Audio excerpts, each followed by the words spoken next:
The air hung heavy with tension in Saint Elmo, Colorado, as Nora Anderson stepped onto the weathered boardwalk, the weight of 100 accusing eyes bearing down upon her slender shoulders.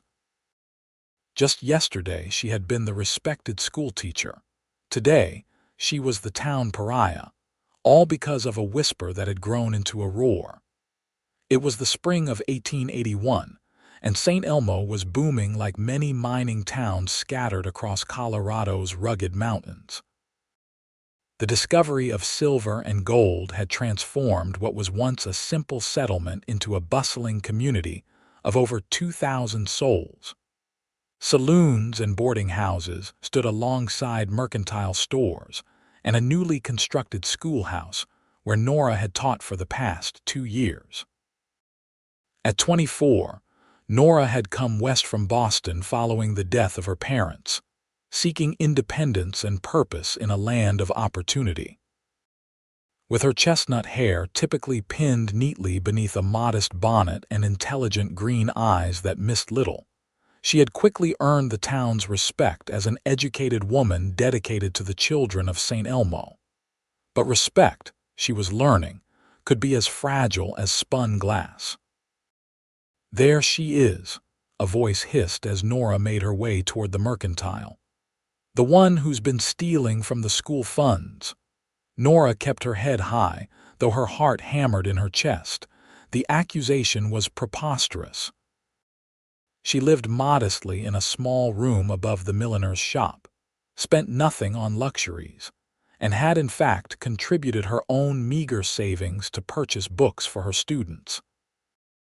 But someone had noticed the dwindling school fund money meant for new desks and repairs to the leaking roof, and somehow suspicion had fallen on her. "Miss Anderson," called Mrs. Hobson, the mayor's wife, her voice carrying across the street. "I believe the school board will be requesting your presence this afternoon." Nora nodded stiffly. "I shall be there, Mrs. Hobson." As she continued down the street, she heard the whispers following her like shadows. "Heard she's been sending money east to a secret beau. Always thought she carried herself too proudly for a simple teacher. Those fancy books she reads must cost a pretty penny." Nora quickened her pace, fighting back tears. The rumors were ridiculous, but she knew how quickly lies could take root in a small town. She had seen it happen to others: the Chinese launderer accused of theft, the widow suspected of improper relations with the blacksmith. Saint Elmo, for all its Christian pretensions, could be merciless in its judgment. She was so absorbed in her thoughts that she nearly collided with the tall figure rounding the corner. "Beg pardon, madam," came a deep voice, followed by the quick touch of a hat brim. Nora looked up into the face of Xavier Flynn, whose arrival in Saint Elmo 3 months prior had caused quite a stir among the unmarried women. With his tall frame, broad shoulders, and eyes the color of a summer sky, he cut an impressive figure. But it was his quiet competence that had earned him respect among the men. He had signed on as foreman at the Lucky Strike mine after demonstrating an uncanny knowledge of both mining operations and handling men. "Mr. Flynn," Nora acknowledged, attempting to step around him. His hand gently caught her elbow. "Miss Anderson, is everything all right? You look troubled." Nora hesitated. Xavier Flynn was still a newcomer, an unknown quantity. Yet there was something in his direct gaze that suggested he wasn't a man to put stock in idle gossip. "I am perfectly fine, Mr. Flynn, but I thank you for your concern." He didn't release her arm immediately, his eyes studying her face. "Forgive my presumption, but you don't look fine, and the way folk are watching you suggests something's amiss." Nora glanced around, noticing the not-so-subtle stares from people on the boardwalk and through shop windows. Her cheeks burned with humiliation. "It's nothing but foolish rumors, Mr. Flynn. I'm certain they'll pass soon enough." "Rumors have a way of growing teeth in places like this," he said quietly. "If there's anything I can do to help, there isn't," she interrupted, more sharply than she intended. Then, softening her tone, "But I appreciate the offer." He released her arm and tipped his hat again. "The offer stands, Miss Anderson. Good day to you." Nora watched him walk away, his long stride carrying him toward the assayer's office. There was something comforting about his presence that she couldn't quite define, a steadiness, perhaps, or a certainty of purpose that seemed lacking in so many of the men who had come west seeking quick fortunes. By the time she reached the mercantile, Nora's resolve had strengthened. She would face the school board with dignity, explain the situation, and clear her name. The truth would prevail. It had to. But when she entered the store, the usual friendly greeting from Mr. Peterson was noticeably absent. Instead, he busied himself rearranging items on a shelf while his wife watched Nora with thinly veiled suspicion. "Good morning," Nora said firmly. "I need to purchase some writing paper and ink, please." Mrs. Peterson moved to the counter with obvious reluctance. "Will you be paying with the school's money or your own today, Miss Anderson?"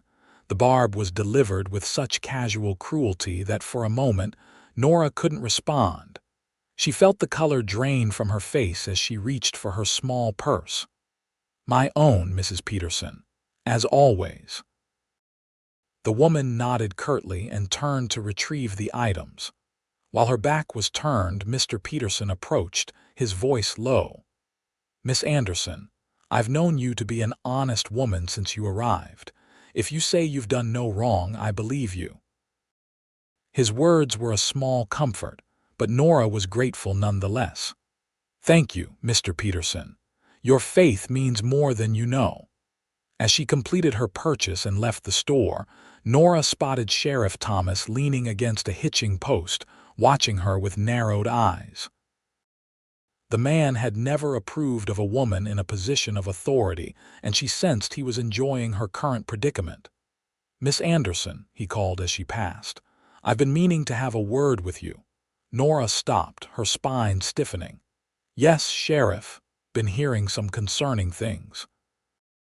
Thought you might want to clear them up before they get out of hand." His mustache twitched as he spoke, his eyes never quite meeting hers. "I presume you're referring to the absurd accusation that I've stolen from the school fund," Nora replied evenly. "I assure you there is absolutely no truth to it," the sheriff shrugged. "Money's gone missing all the same, and you're the one who keeps the books." "I'm not the only one with access to the funds, Sheriff. The entire school board has keys to the lockbox." "Maybe so. But you're the outsider here, ain't you? Fancy Boston education and all." His tone made the words an accusation rather than a statement of fact. Before Nora could respond, a shadow fell across them as Xavier Flynn approached, his expression unreadable. "Sheriff," he greeted, nodding briefly before turning to Nora. "Miss Anderson, I believe you dropped this back at the mercantile." He held out a small handkerchief embroidered with her initials. Nora knew she hadn't dropped anything, but she accepted the handkerchief with a murmured thanks, understanding his intention to interrupt the sheriff's interrogation. "Mr. Flynn," Sheriff Thomas acknowledged, his tone cooling noticeably. The two men had clashed previously over the sheriff's rough handling of some Chinese workers at the mine. "Don't you have men to oversee?" "Taking my midday break," Xavier replied easily. "Thought I'd check the post for any correspondence from the company owners." He turned to Nora. "I'm heading that way myself, Miss Anderson. Might I escort you?" Sheriff Thomas snorted. "Better watch yourself, Flynn. Miss Anderson here's in a heap of trouble. Wouldn't want you getting caught up in it." Xavier's expression didn't change, but something in his posture shifted subtly, a coiled readiness that wasn't there before. "Is that a fact? Last I checked, accusations aren't the same as proof, and a person's innocent until proven guilty in this country." "That's mighty high-minded talk from a man who's only been in town 3 months," the sheriff retorted. Long enough to know the difference between justice and persecution, Xavier said mildly, though his eyes had hardened. He offered his arm to Nora. "Shall we, Miss Anderson?" Nora hesitated only briefly before placing her hand on his arm. The gesture would fuel more gossip, but at the moment, she was too grateful for his intervention to care.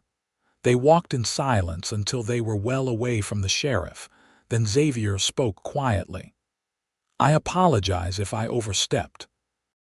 The sheriff seemed to be enjoying your discomfort a bit too much for my taste." "Thank you," Nora replied, her voice barely above a whisper, "though I fear your gallantry may damage your own standing in town." Xavier's mouth quirked in a half-smile. "My standing doesn't concern me much. Truth does." He glanced down at her. "Would you tell me what's happening? Perhaps I can help." Nora looked up at him, searching his face for any sign of judgment or ulterior motive. Finding none, she sighed heavily. "Someone has been taking small amounts from the school fund over the past several months. I noticed the discrepancies in the ledger last week and reported it to Mayor Hobson, thinking he would want to investigate." Her voice grew bitter. "Instead, he and the school board have decided I'm the most likely culprit. Based on what evidence?" "None whatsoever, except that I'm unmarried from the East and manage the accounts." Nora shook her head in frustration. "I've worked tirelessly for this town's children, Mr. Flynn. I've spent my own money on books and supplies when the budget couldn't stretch. The very idea that I would steal from them is—" Her voice broke. Xavier stopped walking, turning to face her. "I believe you, Miss Anderson." The simple declaration, delivered with such quiet certainty, nearly undid her composure. For days, she had faced suspicion and accusation, with no one willing to stand firmly in her corner. "Why?" she asked, needing to understand his confidence. "Because I've seen how you are with those children. How you stay late helping the Wilkins boy with his reading. How you gave your lunch to little Sarah Miller when her family couldn't afford to pack one." His eyes held hers steadily. "Those aren't the actions of someone who'd steal from the school." Nora felt a rush of gratitude so profound it momentarily robbed her of speech. "Thank you," she finally managed. "No need for thanks, it's just the truth." Xavier glanced at the town clock. "What time is your meeting with the school board?" 3 o'clock. "Would you object if I accompanied you?" Nora blinked in surprise. "That's very kind but unnecessary." "I can defend myself." "I don't doubt it, but sometimes having someone at your back makes the fight a little easier." He smiled slightly. "Besides, I've dealt with my share of accusations in mining camps, might be able to offer some perspective." Nora considered his offer. Having Xavier present would indeed bolster her confidence, though it might also antagonize the board members who already viewed her with suspicion. But perhaps that was exactly what was needed: someone to disrupt their comfortable certainty, to force them to consider that they might be wrong. "Very well, Mr. Flynn, I would appreciate your presence." She straightened her shoulders. "But I should warn you, this could become quite unpleasant." "I reckon I can handle unpleasant, Miss Anderson." His voice carried a hint of steel beneath its calm surface. "Meet you at the schoolhouse at 2:45. Nora nodded, feeling for the first time since the accusations began that she might not have to face this alone. As Xavier walked away, Nora continued to her small room above the milliner's shop. Mrs. Granger, the milliner, had been one of the few people in town to treat her with the same respect as always, offering a sympathetic ear when Nora had explained the situation. "People are fools, dear," the older woman had said. "They're quick to believe the worst and slow to accept the truth. But the truth has a way of coming out eventually." Nora hoped she was right. Her entire future depended on it. In her room, Nora changed into her best dress, a navy blue wool with modest white trim at the collar and cuffs. It was several years out of fashion by Eastern standards, but it lent her an air of seriousness and respectability that she hoped would serve her well. As she pinned her hair neatly, she rehearsed what she would say to the board. She would need to be calm, articulate, and above all, convincing.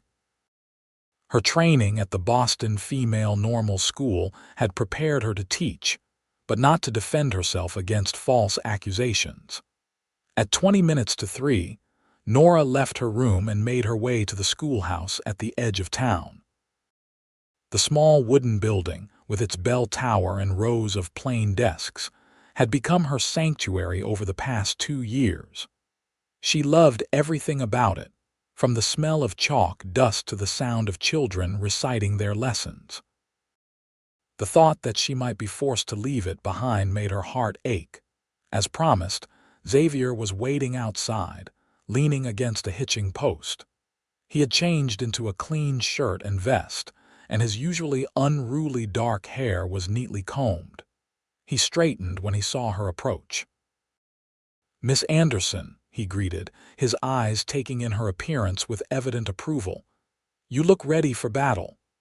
"I feel as though I'm marching to my execution," she admitted. "Not while I'm here," he replied simply, offering his arm. They entered the schoolhouse together to find the 5 members of the school board already seated at the front of the room.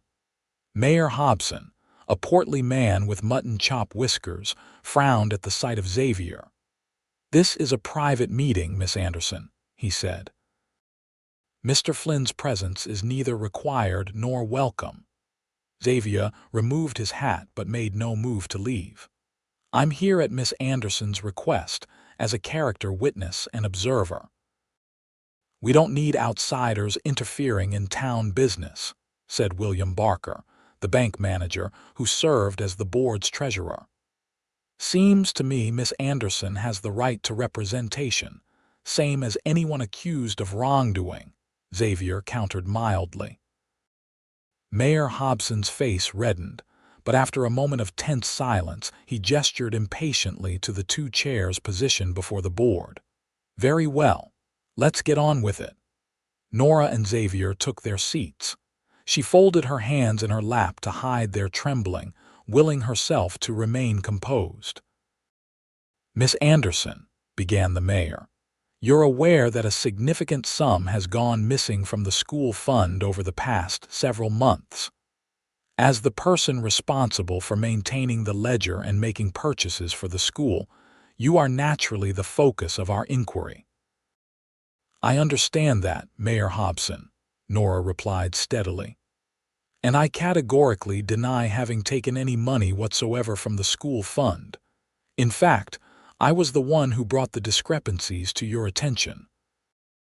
"A clever misdirection, perhaps," suggested Reverend Powell, the oldest member of the board, "to allay suspicion." Nora felt her cheeks flush with indignation. "I resent that implication, Reverend. I have served this community faithfully since my arrival. I have never given anyone reason to doubt my integrity." "Yet the money is gone," said Mrs. Hobson sharply. "Nearly $70 over the course of the school year, and you are the only one who regularly accesses the fund." "That's not accurate," Nora countered. "Every member of this board has a key to the lockbox, and Mr. Barker, as treasurer, reviews the ledger monthly when making deposits from the town's tax collection." Mr. Barker shifted uncomfortably in his seat. "Are you accusing me of impropriety, Miss Anderson?" "I'm not accusing anyone," Nora said firmly. "I'm merely pointing out that I am not the only person with access to the funds. I would never steal from my students or this town." Xavier, who had been quietly observing, now leaned forward. "May I ask a question?" Mayor Hobson's frown deepened, but he nodded curtly. "Has anyone bothered to audit the ledger against actual receipts, or compare the withdrawals with purchases made for the school?" An uncomfortable silence fell over the room. "The discrepancies are clear in the ledger itself," Mr. Barker finally said. "Money was withdrawn but not accounted for in purchases." By Miss Anderson's own admission, Xavier pointed out. She's the one who noticed and reported it. Would a thief do that? Perhaps she grew worried that someone else would notice, Mrs. Hobson suggested. Nora couldn't contain herself any longer. This is absurd. You've already decided my guilt without a shred of evidence. Have any of you considered that someone else might be responsible? Or that there might be a legitimate explanation for the missing funds? What explanation could there possibly be? Reverend Powell asked, his tone skeptical. I don't know, Nora admitted. But I do know that I have not taken any money. I live simply. I have no extravagant possessions. Where exactly do you think this money has gone?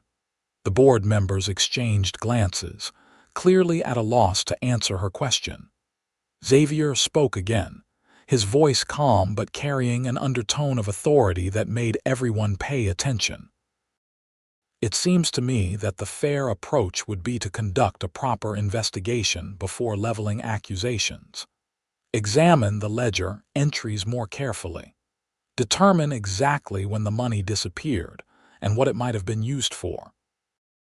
We don't need advice from a newcomer on how to conduct town business, Mayor Hobson blustered. Perhaps you do, Xavier replied evenly. If your idea of justice is condemning a dedicated teacher based on circumstantial evidence and town gossip. The mayor's face turned an alarming shade of purple. Now see here. No, you see here, Xavier interrupted, his voice hardening. Miss Anderson has given 2 years of her life to educating this town's children, often at personal sacrifice. She deserves better than this witch hunt. A tense silence followed his words. Nora glanced at Xavier, both grateful for his defense and concerned that he had overstepped. But his expression remained calm, his gaze steady as he looked each board member in the eye. Finally, Mr. Jenkins, the mercantile owner and the quietest member of the board, cleared his throat. Mr. Flynn makes a valid point. Perhaps we have been hasty in our judgment. You can't seriously be taking his side, Mrs. Hobson said incredulously. I'm not taking sides, Mr. Jenkins replied. I'm suggesting we approach this matter more methodically. Miss Anderson has indeed been an asset to our community. We owe her a fair hearing. Mayor Hobson drummed his fingers on the table, clearly displeased but aware that the tide was turning. What do you propose? A thorough review of the school's finances, Mr. Jenkins said. Conducted by an independent party, perhaps the new clerk at the bank, who has no prior involvement with either the school board or Miss Anderson. And in the meantime, Mrs. Hobson asked sharply, are we to allow her to continue teaching while under suspicion? I see no reason why not, Mr. Jenkins replied. Unless you have evidence beyond these discrepancies that would justify removing her from her position. When no one responded, he nodded. Then it's settled. Miss Anderson continues her duties while Mr. Davis from the bank conducts a review. We'll reconvene when he's finished. Nora released a breath she hadn't realized she was holding. It wasn't a complete vindication, but it was a reprieve and more than she had dared hope for when she entered the meeting. Very well, Mayor Hobson conceded grudgingly, but I want that review completed within the week. And Miss Anderson is not to have access to the school fund until this matter is resolved. Agreed, said Mr. Jenkins before Nora could object. He gave her a slight nod that suggested she should accept the compromise. Thank you for your fairness, Mr. Jenkins, Nora said, rising from her chair. And to all of you for allowing this matter to be investigated properly. I have no doubt that the truth will emerge. Outside the schoolhouse, Nora felt her knees grow weak with relief. Xavier placed a steadying hand on her elbow. You did well in there, he said quietly. It was your intervention that made the difference, Nora replied. I'm deeply grateful, Mr. Flynn. Xavier, he corrected with a small smile. After facing down a town council together, I think we can dispense with formalities. Despite everything, Nora found herself returning his smile. Xavier, then, and you must call me Nora. Nora, he repeated, as if testing the sound of it. It suits you. They walked together through town, ignoring the curious stares of passers-by. Nora was acutely aware that being seen with Xavier would only fuel more gossip, but she couldn't bring herself to care. His solid presence beside her was too comforting to relinquish. They'll find the truth, Xavier said as they neared the milliner's shop. Jenkins seems like a fair-minded man. He is, Nora agreed. But finding the truth doesn't necessarily mean finding the culprit. The money is still missing and someone took it. Xavier's brow furrowed in thought. Maybe not. What do you mean? Maybe the money isn't missing at all. Maybe it's a mistake in the ledger, or perhaps the funds were used for legitimate expenses that weren't properly recorded. Nora shook her head. I'm very careful with the records. And the amounts have been going missing bit by bit, $5 here, $10 there. It's too consistent to be a mistake. Xavier nodded slowly. Then someone has been taking it, but not you. No, not me. Nora sighed heavily. But I fear the damage to my reputation may already be done. You saw how quickly people turned against me. Some people, Xavier corrected. Not all. Jenkins didn't, and neither did I. His eyes met hers, warm and reassuring, and Nora felt something stir within her that had nothing to do with her current predicament. There was a steadiness to Xavier Flynn, a quiet strength that drew her like a moth to flame. Dangerous thoughts, she warned herself. The last thing she needed was to complicate matters with romantic feelings, especially for a man she barely knew. Well, she said, breaking the moment. I should prepare for tomorrow's lessons. The children will have heard the rumors by now. I need to be ready to face them. Xavier nodded, understanding her need to retreat. Would you allow me to walk you to school tomorrow morning, just to ensure there's no unpleasantness? Nora hesitated, then nodded. Thank you. That would be appreciated. As she watched him walk away, Nora realized that for the first time since the accusations began, she didn't feel entirely alone. Whatever happened next, she had at least one ally in Saint Elmo, and a formidable one at that. True to his word, Xavier was waiting outside the milliner's shop the next morning when Nora emerged. Despite a restless night, she had taken extra care with her appearance, determined to present a confident, untroubled face to her students. Good morning, he greeted, touching the brim of his hat. Ready for the day? As ready as I'll ever be, Nora replied, forcing a smile that didn't quite reach her eyes. They walked to the schoolhouse in companionable silence, both aware of the stares and whispers that followed them. When they arrived, Nora was relieved to see children already filing into the building, many with smiles and waves for her. The children, at least, don't seem affected by the rumors, Xavier observed. Children are often better judges of character than adults, Nora said. They see with clearer eyes, unclouded by prejudice or suspicion. At the schoolhouse door, she turned to face him. Thank you for the escort, Xavier. I can manage from here. He nodded, but didn't immediately turn to leave. Instead, he studied her face for a moment, his expression serious. I meant what I said yesterday, Nora. I believe in your innocence, and I'll do whatever I can to help prove it. The sincerity in his voice touched her deeply. Why, you barely know me. I know enough, he said simply. I'll call for you after school.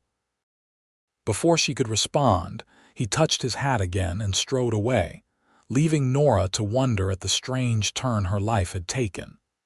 Just days ago, she had been a respected teacher with a predictable life. Now she was at the center of a scandal, her reputation in tatters, and yet somehow, she had found an unexpected champion in the most unlikely of places. The school day proved less difficult than Nora had feared. Her students, ranging in age from 6 to 14, showed no sign of believing the rumors about her. If anything, they seemed more attentive and eager to please than usual, as if sensing her distress and wanting to ease it. Only once did the matter arise directly, when young Timothy Collins raised his hand during arithmetic. "Miss Anderson, my pa says you took the school's money, but I told him you wouldn't never do that because you're the best teacher and you even gave me your own slate when mine broke." The boy's earnest defense brought unexpected tears to Nora's eyes. "Thank you for your faith in me, Timothy," she said, her voice steady despite the emotion churning within her. "It's important to remember that not everything we hear is true. That's why we learn to question and seek evidence, just as we do in our science lessons." The children nodded solemnly, and Nora felt a surge of pride in their trust. Whatever happened with the investigation, she would not let these children down. After dismissing her class, Nora remained at her desk, reviewing lesson plans for the following day. She was so absorbed in her work that she didn't notice the figure in the doorway until a shadow fell across her papers. "Excuse me, Miss Anderson." Nora looked up to find Mr. Davis, the bank clerk, standing awkwardly at the threshold. A slight, nervous man with spectacles and thinning hair, he clutched a leather portfolio to his chest as if it contained state secrets. "Mr. Davis," Nora acknowledged, rising from her seat. "Please come in." He entered hesitantly, glancing around the empty classroom. "I've been asked to review the school's financial records. I was hoping to begin right away." "Of course." Nora moved to the cabinet where the ledger and lockbox were kept. "I'll show you everything we have." For the next hour, Nora patiently explained her record-keeping system, showing Mr. Davis how she documented each expenditure with corresponding receipts and noted all deposits made by the treasurer. The young clerk asked few questions but took copious notes, his expression giving nothing away. "And here is where the discrepancies begin," Nora said, pointing to an entry from several months prior. $5 missing, with no record of how it was spent. Mr. Davis adjusted his spectacles, studying the entry carefully. "And you're certain you didn't simply forget to record an expense?" "Absolutely certain," Nora replied firmly. "I record everything immediately. And as you can see, the pattern continues, small amounts missing every few weeks, always after Mr. Barker makes the monthly deposit from the tax collection." At this, Mr. Davis looked up sharply. "Always after the deposit? You're certain of that timing?" "Yes," Nora said, sensing something significant in his reaction. "Is that important?" The clerk hesitated, then closed his portfolio. "I couldn't say at this point, Miss Anderson. I'll need to review these records more thoroughly." "May I take the ledger with me?" Nora was reluctant to part with her primary evidence, but she saw no alternative. "Yes, but please be careful with it. It's the only record we have." "I'll guard it with my life," Mr. Davis promised, with unexpected vehemence that made Nora wonder if he knew something he wasn't sharing. After the clerk left, Nora gathered her belongings and locked the schoolhouse. To her surprise, Xavier was waiting outside, leaning against a tree. "You're still here?" she asked, unable to hide her pleasure at seeing him. "Said I'd call for you after school," he reminded her. "Just took a walk while you were busy with the bank fellow." He nodded toward the direction Mr. Davis had gone. "How did that go?" "I'm not sure," Nora admitted as they fell into step together. "He seemed particularly interested in the timing of the missing funds, always after the monthly deposit." Xavier's expression sharpened. "That is interesting. Could indicate the thief knows when the lockbox is fullest." "Which would be anyone on the school board or anyone who knows the town's payment schedule," Nora said with a sigh. "It doesn't narrow things down much. Still, it's something." Xavier guided her around a muddy patch in the road. Progress often comes in small steps. They walked in silence for a moment before Nora gathered the courage to ask the question that had been nagging at her since yesterday. "Xavier, why are you helping me? Truly. You must know it could make things difficult for you with the mine owners and the town council." Xavier considered her question seriously before answering. "I suppose because I know what it's like to be judged unfairly. Before coming to Saint Elmo, I worked a claim in Idaho. Did well enough to hire a few men, even started courting the daughter of a local businessman." His expression darkened. "Then gold went missing from another man's sluice box. He accused me because I was new, successful, and worst of all, Irish." "That's terrible," Nora said softly. "What happened?" "The real thief was caught red-handed a week later, the accuser's own nephew. But by then, the damage was done. My workers had quit, the businessman had forbidden his daughter to see me, and my reputation was in tatters." His mouth twisted in a humorless smile. "So I sold my claim and moved on. Decided mining for others was simpler than dealing with claim jumpers and false accusations." Nora's heart ached for the injustice he had suffered. "I'm sorry you went through that. No one stood by you. One man did, the local schoolteacher, as it happens. He was the only one who publicly defended me, said evidence should matter more than prejudice." Xavier's gaze met hers. "So when I saw what was happening to you, I couldn't just stand by. Figured it was time to repay that debt." The simplicity of his explanation, the principle behind it, touched Nora deeply. "Well, I'm grateful, whatever your reasons."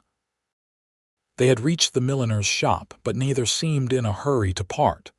The evening was mild, with the last golden light of day painting the mountain peaks in the distance.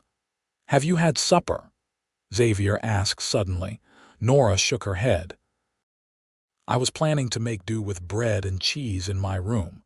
I'm not particularly eager to face the dining room at Mrs. Holcomb's boarding house tonight." "I can understand that," Xavier said. "But you shouldn't have to hide away. Would you consider joining me at Clara's cafe? The food's decent, and Clara doesn't hold with gossip in her establishment." The invitation was tempting, but Nora hesitated. "People will talk even more if we're seen dining together." "Let them," Xavier said with a shrug. "They're already talking. Might as well give them something worth talking about."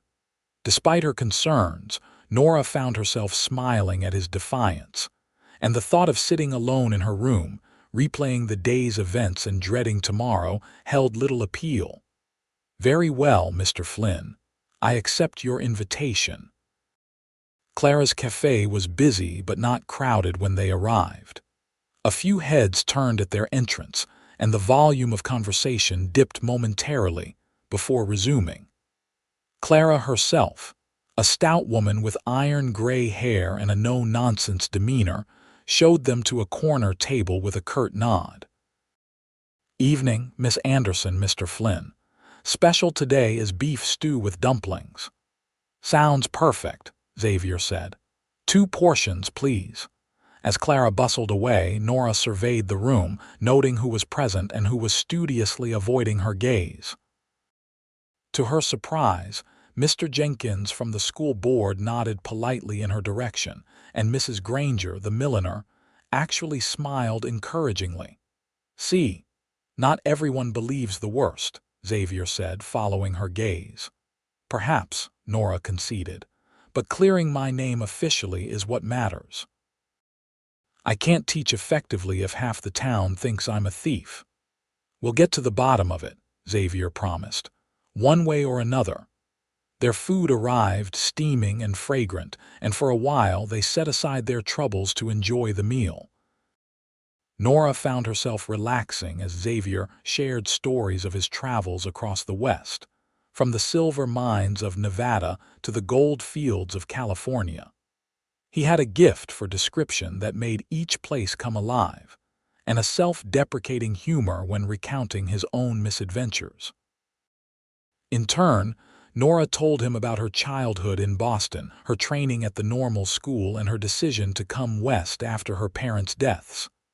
"I wanted a fresh start," she explained. "Somewhere I could be useful, make a difference." "And have you found what you were looking for?" Xavier asked, his expression genuinely interested. Nora considered the question carefully. "Yes, I believe I have. Despite everything, I love teaching here. The children are wonderful, honest, and eager to learn. And there's a freedom in the West that I never felt in Boston, a sense that a person is judged more by what they do than by who their family is or what social circle they belong to." "Until rumors start flying," Xavier added wryly. "Until then," Nora agreed with a small laugh. "But I still believe the truth will prevail. It has to." As they finished their meal, Sheriff Thomas entered the cafe, his gaze immediately finding them in the corner. His expression darkened as he approached their table. "Well, well," he drawled, thumbs hooked in his belt. The schoolmarm and the mine foreman looking mighty cozy. Xavier's posture tensed, but his voice remained casual. "Evening, Sheriff. Something we can help you with. Just making my rounds," the sheriff replied, his attention shifting to Nora. "Interesting company you're keeping, Miss Anderson. Might make folks wonder what else you're hiding." Nora felt her cheeks flush with anger, but before she could respond, Clara appeared at the sheriff's elbow. "Thomas, you know my policy. No harassing my customers." The cafe owner's voice was pleasant but carried an unmistakable warning. "Now, did you want a meal, or are you just passing through?" The sheriff's mustache twitched in annoyance. "Just passing, Clara. Don't get your feathers ruffled." With a final meaningful look at Nora and Xavier, he departed, letting the door swing shut behind him with unnecessary force. "Don't mind him," Clara said, collecting their empty plates. "He's been insufferable ever since Mayor Hobson appointed him. Acts like he's some kind of big city lawman instead of a glorified town watchman." She nodded approvingly at their clean plates. "Room for apple pie. Just baked it this afternoon." "I couldn't possibly," Nora began, but Xavier cut in. "2 slices would be wonderful, Clara. Thank you." When the cafe owner had gone, Nora gave Xavier a questioning look. "You seem determined to extend this evening. Is that a problem?" he asked, a hint of uncertainty crossing his features for the first time. "No," Nora admitted, surprised by her own honesty. "It's not a problem at all." His smile in response sent an unexpected warmth through her, a feeling she hadn't experienced in a very long time, perhaps ever. It was dangerous, this growing connection between them, especially given her precarious position in the community. But sitting across from Xavier, seeing the genuine concern and respect in his eyes, Nora found it increasingly difficult to care about propriety or caution. The pie arrived, golden-crusted and fragrant with cinnamon, and for a while longer they prolonged their time together, talking of books they had read and places they hoped to see. It was nearly dark when they finally left the cafe, the spring evening having turned cool enough that Nora was grateful for her shawl.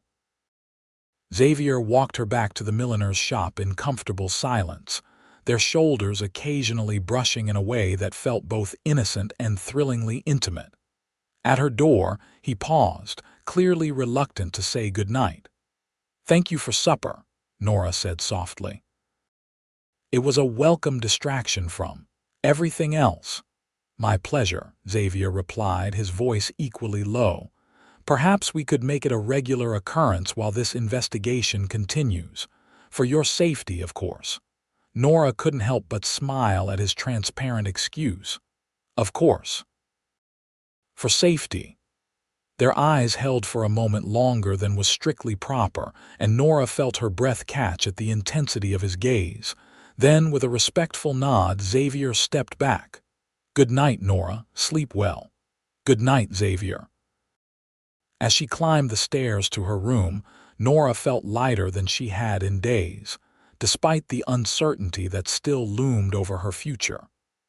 Whatever happened with the investigation, she was no longer facing it alone, and that, she realized, made all the difference. The next morning brought an unexpected development.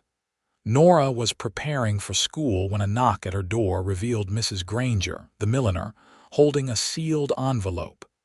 "This just came for you, dear." Hand-delivered by Mr. Davis himself, looking like he hadn't slept a wink. Nora accepted the envelope with trepidation. "Did he say anything?" "Not a word, just asked me to give it to you directly." Mrs. Granger hesitated, her kind face troubled. "I hope it's good news, child." This town can be cruel when it gets a notion in its head, but there are still those of us who know a good heart when we see one. "Thank you, Mrs. Granger. Your support means more than I can say." Once alone, Nora broke the seal with trembling fingers. The note inside was brief but staggering. "Miss Anderson, I have discovered evidence that may exonerate you. Please meet me at the bank at noon. Come discreetly. It is of utmost importance that certain parties remain unaware of our meeting. Destroy this note. H. Davis." Nora read the message twice, her heart racing. Evidence that could clear her name, but the clerk's caution was concerning. Who were these certain parties, he feared, and why the secrecy? She burned the note in the small stove that heated her room, watching the paper curl and blacken until nothing remained but ash. Then she prepared for school as usual, her mind whirling with questions and possibilities.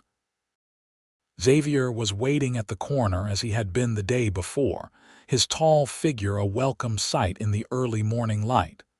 "You look distracted," he observed as they fell into step together. "Something happened."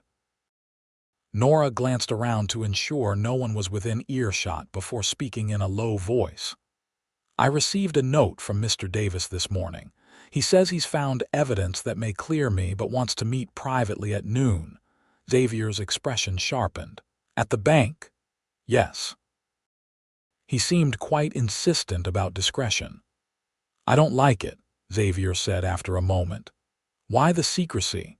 If he's found something, why not take it straight to the mayor or the school board?"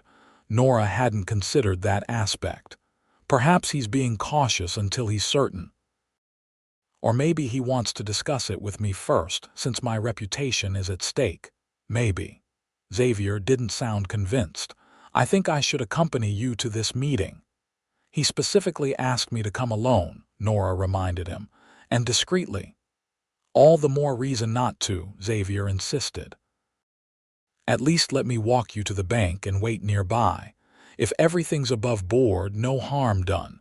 If not—" He left the sentence unfinished, but his meaning was clear. Nora considered his concerns. It was true that the request for secrecy was odd, but Mr. Davis had seemed genuinely interested in finding the truth during their meeting yesterday. Still, Xavier's protective instincts had proven valuable thus far. "Very well," she conceded, "but please keep your distance. I don't want to alarm him or make him think I don't trust his intentions." Xavier nodded, satisfied with the compromise. "I'll be nearby if you need me." The school day crawled by with excruciating slowness. Nora found it difficult to focus on lessons, her thoughts repeatedly returning to the mysterious note and what evidence Mr. Davis might have discovered. By the time she dismissed her students for lunch at noon, her nerves were stretched taut. After ensuring all the children had left, Nora locked the schoolhouse and made her way toward town. Xavier was waiting at the crossroads as promised, falling into step beside her without a word. As they approached the bank, Nora noticed it seemed unusually quiet, no customers entering or leaving, despite it being the middle of the business day. "Something's not right," Xavier murmured, his hand moving instinctively to the gun at his hip. "The bank should be open now." Nora felt a chill of apprehension. "Perhaps they closed for lunch." "Banks don't close for lunch in mining towns," Xavier replied grimly. Too much business to conduct. He studied the building carefully. Wait here while I check it out. No, Nora said firmly. If Mr. Davis is in trouble because of something he discovered on my behalf, I need to know. Xavier looked as if he wanted to argue, but after a moment, he simply nodded.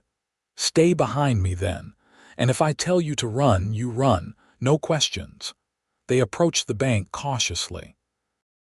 The sign in the window still read open, but the interior was dimly lit and still.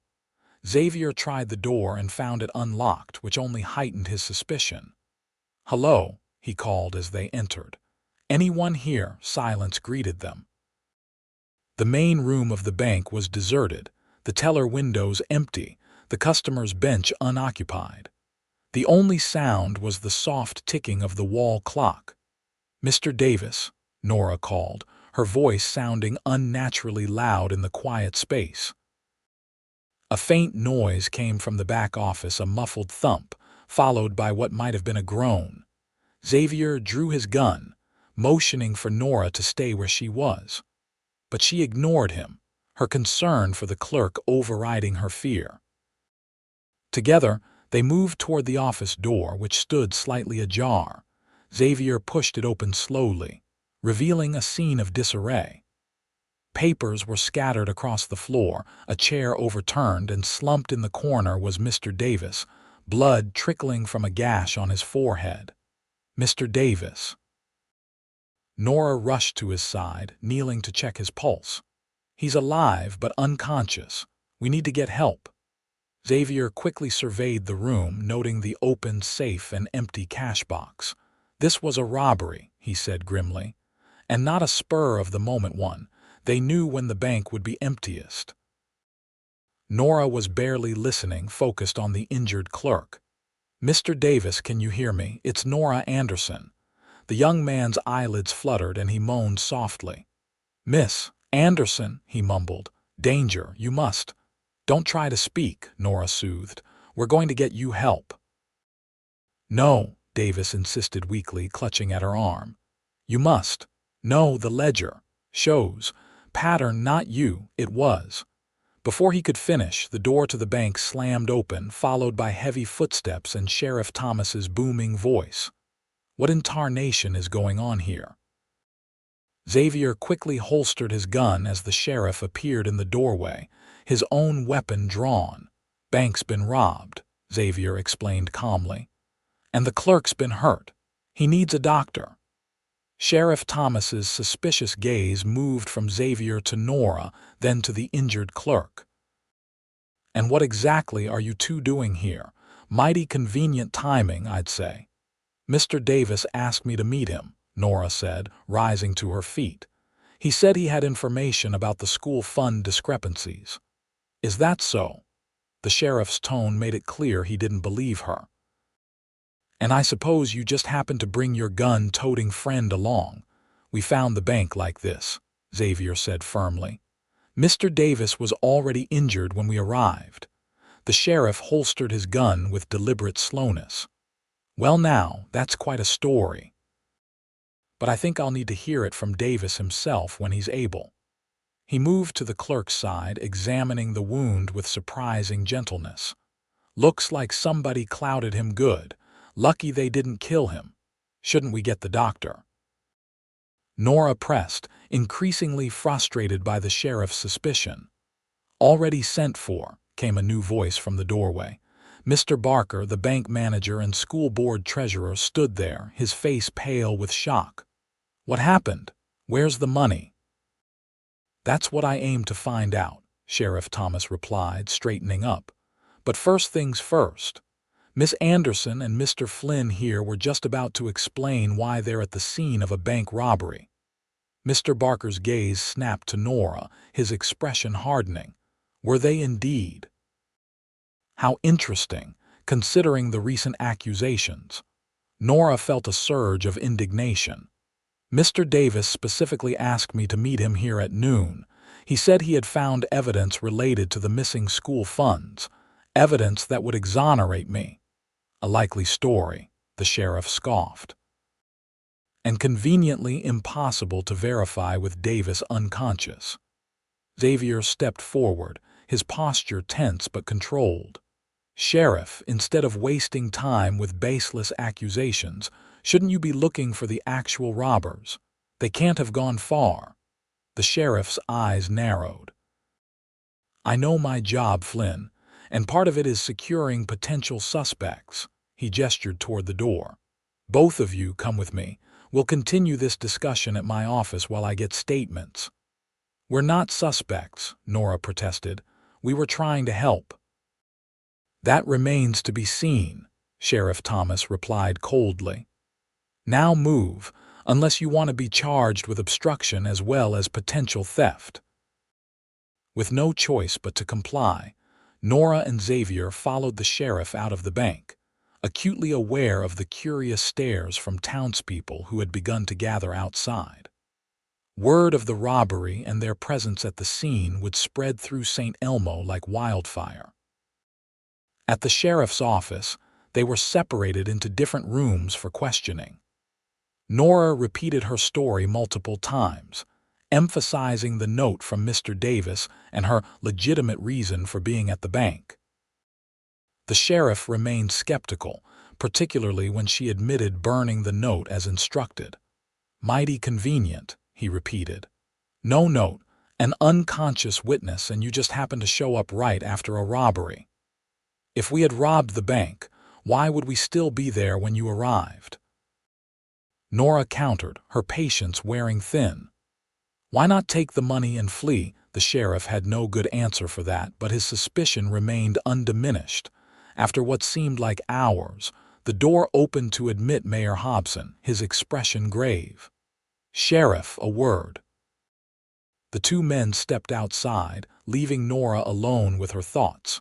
What had Mr. Davis discovered, and who had attacked him to prevent him from sharing it? The timing couldn't be coincidental. When the sheriff returned, his manner had changed subtly. "You're free to go for now, Miss Anderson. But don't leave town. This investigation is far from over." "What about Mr. Flynn?" Nora asked, rising from her chair. "He's being released as well." The sheriff's tone suggested he wasn't happy about it. "The doctor confirms Davis was attacked at least an hour before you claim to have arrived, which supports your story. For now." Relief washed over Nora, followed quickly by concern for Mr. Davis. "How is he? Will he recover?" "Doc says he'll live, but he's still unconscious." Took a nasty blow to the head. The sheriff opened the door, gesturing for her to leave. "Like I said, don't leave town, and I'd advise you to steer clear of further trouble, Miss Anderson. Your position in this community is precarious enough as it is." Outside, Xavier was waiting, his expression clearing at the sight of her. "Are you all right?" "Yes, just shaken," Nora replied as they walked away from the sheriff's office together. "They've released us because the doctor confirmed Mr. Davis was attacked before we arrived, but we're still under suspicion." Xavier nodded grimly. "The sheriff made that abundantly clear. But Nora, I've been thinking. This can't be a coincidence, Davis finding something in the school records, arranging to meet you secretly, and then being attacked before he could share it." "My thoughts exactly," Nora said. "Whatever he discovered must be significant enough that someone was willing to commit violence to keep it hidden. And possibly connected to the bank robbery itself," Xavier added thoughtfully. "The timing is too perfect." They had reached the main street, where people were still gathered in groups discussing the robbery. Conversations faltered as Nora and Xavier passed, replaced by whispers and stares. The suspicion in their eyes was unmistakable. "They think we did it," Nora said quietly. "Let them think what they want," Xavier replied, his hand coming to rest reassuringly on her back. "We know the truth, and eventually so will everyone else." But as they continued toward the milliner's shop, Nora wasn't so sure. The townspeople's trust, already damaged by the rumors about the school fund, seemed all but destroyed now. Even if she was eventually cleared of all wrongdoing, would they ever truly accept her again? As if reading her thoughts, Xavier spoke softly. "Don't give up, Nora. The truth has a way of coming out even when people try their damnedest to bury it." She managed a small smile. "I hope you're right." "I am," he said with a confidence she couldn't help but find comforting. "And in the meantime, you're not alone." No, Nora thought, looking up at his determined profile. For better or worse, she wasn't alone anymore. And that, at least, was something to hold on to in the midst of this storm. The next day, news spread that Mr. Davis had regained consciousness, but remembered nothing of his attack or what he had discovered in the school records. The bank robbery remained unsolved, with over $500 missing from the safe, a devastating loss for the small community. Nora returned to teaching, despite whispers among some parents that she should be dismissed pending the investigations. Mr. Jenkins and 2 other school board members had stood firm, insisting that without evidence of wrongdoing, she would remain in her position. But the atmosphere in town had changed dramatically. Where once Nora had been greeted warmly by most townspeople, now she faced suspicious glances or, worse, deliberate avoidance. Only a handful of families still treated her with the same respect as before, those who knew her best through their children. Xavier continued to walk her to and from school each day, his steady presence both a comfort and a lightning rod for further gossip. Some began to suggest that they were co-conspirators, that perhaps their apparent courtship was merely a cover for criminal activities. "It would be easier for you if we weren't seen together so often," Nora said one evening as they walked back from Clara's cafe, where they had taken to dining regularly despite the disapproving stares. "Easier, maybe. Better, no." Xavier's response was immediate and firm. "I'm not in the habit of abandoning friends because of town gossip." Friends. The word both warmed and stung Nora's heart. Over the past week, her feelings for Xavier had deepened into something that felt perilously close to love. His unwavering support, his quiet strength, his willingness to stand beside her when others turned away, all had combined to break through the careful walls she had built around her heart since coming west. But did he feel the same? Or was his support merely the result of his own experience with false accusations, a debt he felt he needed to repay? "Besides," Xavier continued, unaware of her thoughts, "I've been making inquiries of my own. There's something not right about this whole situation, and I mean to get to the bottom of it." "What kind of inquiries?" Nora asked, intrigued despite her concerns. "I've been talking to some of the miners who bank here, asking if they've noticed anything unusual about their accounts or the way the bank operates." Xavier glanced down at her. "And I've been watching Mr. Barker. As treasurer of both the bank and the school board, he's the common thread between the missing school funds and the bank robbery." Nora's eyes widened. "You suspect Mr. Barker, but he's been a respected member of this community for years. Why would he steal from the school fund when he has access to much larger sums at the bank? Small, regular thefts are less likely to be noticed than a single large one," Xavier pointed out. "And perhaps he never intended to rob the bank at all. That might have been a desperate measure after Davis started investigating the school accounts too closely." The logic was sound, but Nora still struggled to reconcile the dignified banker she knew with the thief Xavier was describing. "It's a serious accusation. We'd need proof." "Which is what I'm trying to find," Xavier said. "Davis was onto something before he was attacked. We need to figure out what it was." They had reached the milliner's shop, but neither made a move to part ways. The spring evening was pleasant, with a warm breeze carrying the scent of pine from the surrounding mountains. "Xavier," Nora began hesitantly, "why are you really doing this? And please don't say it's because of what happened to you in Idaho. There's more to it than that, isn't there?" In the fading light, his expression was difficult to read, but something in his posture changed, becoming less certain, more vulnerable. "There is more," he admitted quietly, "but I'm not sure you're ready to hear it, or that I'm ready to say it given everything else you're dealing with." Nora's heart quickened. "I think I am ready. In fact, I think I need to hear it, especially now." Xavier took a step closer, close enough that she could see the flecks of darker blue in his eyes, the slight stubble on his jaw. "Nora, from the first moment I saw you, there was something about you that drew me. Your dignity, your intelligence, your devotion to those children. When the accusation started, all I could think was how wrong it was, how unfair that someone like you should suffer for something you didn't do." He paused, searching her face. "But these past days, walking with you, talking with you, seeing your strength even when everything's falling apart around you, I've come to feel something I never expected, something I've never felt before, not even in Idaho." Nora could barely breathe, the intensity of his gaze and his words holding her spellbound. "I'm falling in love with you," he said simply.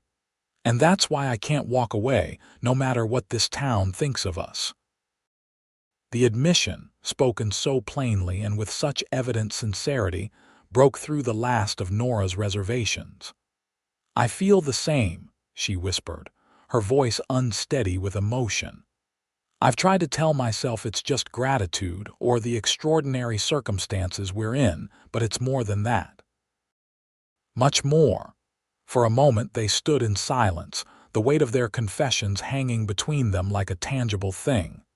Then, slowly, Xavier reached out to touch her cheek, his fingers gentle against her skin. "May I kiss you, Nora Anderson?" Instead of answering, she closed the distance between them, her lips meeting his in a kiss that was tentative at first, then deepening with a longing neither had fully acknowledged until now. His arms encircled her waist, drawing her closer, and for a few precious moments the accusations, the suspicion, the uncertainty of her future, all of it faded away, leaving only this connection, this man, this unexpected happiness. When they finally parted, both slightly breathless, Xavier kept his arms around her as if reluctant to break the spell. "I should go," he said softly, though his eyes said otherwise. "You should," Nora agreed, equally reluctant. "People will talk." A smile tugged at his lips. "People are already talking." "True." Nora returned his smile, feeling lighter than she had in days despite the challenges that still faced them. "But perhaps we shouldn't give them more ammunition just yet." Xavier nodded, pressing one more quick, gentle kiss to her lips before stepping back. "I'll see you in the morning." "Good night, Xavier." Nora watched him walk away, her heart full to bursting with conflicting emotions, joy at this newfound love, fear for what the future might hold, determination to clear her name once and for all. Whatever happened next, she would face it with renewed strength, knowing she was truly not alone. The following morning brought an unexpected visitor to the schoolhouse before classes began. Nora was arranging books on the shelves when a soft knock at the door revealed Mr. Jenkins, looking uncharacteristically troubled.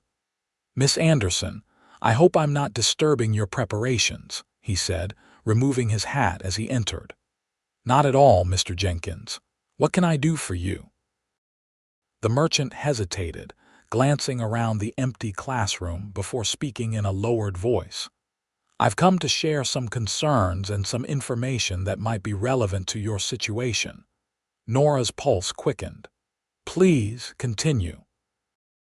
"I've been reviewing the school board's financial decisions over the past year, and I've noticed some irregularities that go beyond the missing funds you reported." He reached into his coat and withdrew a folded paper. "This is a copy of a purchase order for new desks that was approved last fall. The board allocated $80 for the purchase, But according to this receipt from the furniture maker in Denver, the actual cost was only $65. Nora frowned, studying the documents. I never saw this receipt. Mr. Barker handled the transaction directly since it required sending payment to Denver. That's what concerns me, Mr. Jenkins said grimly. There are several similar discrepancies, small amounts, $5 or $10 at a time, but they add up.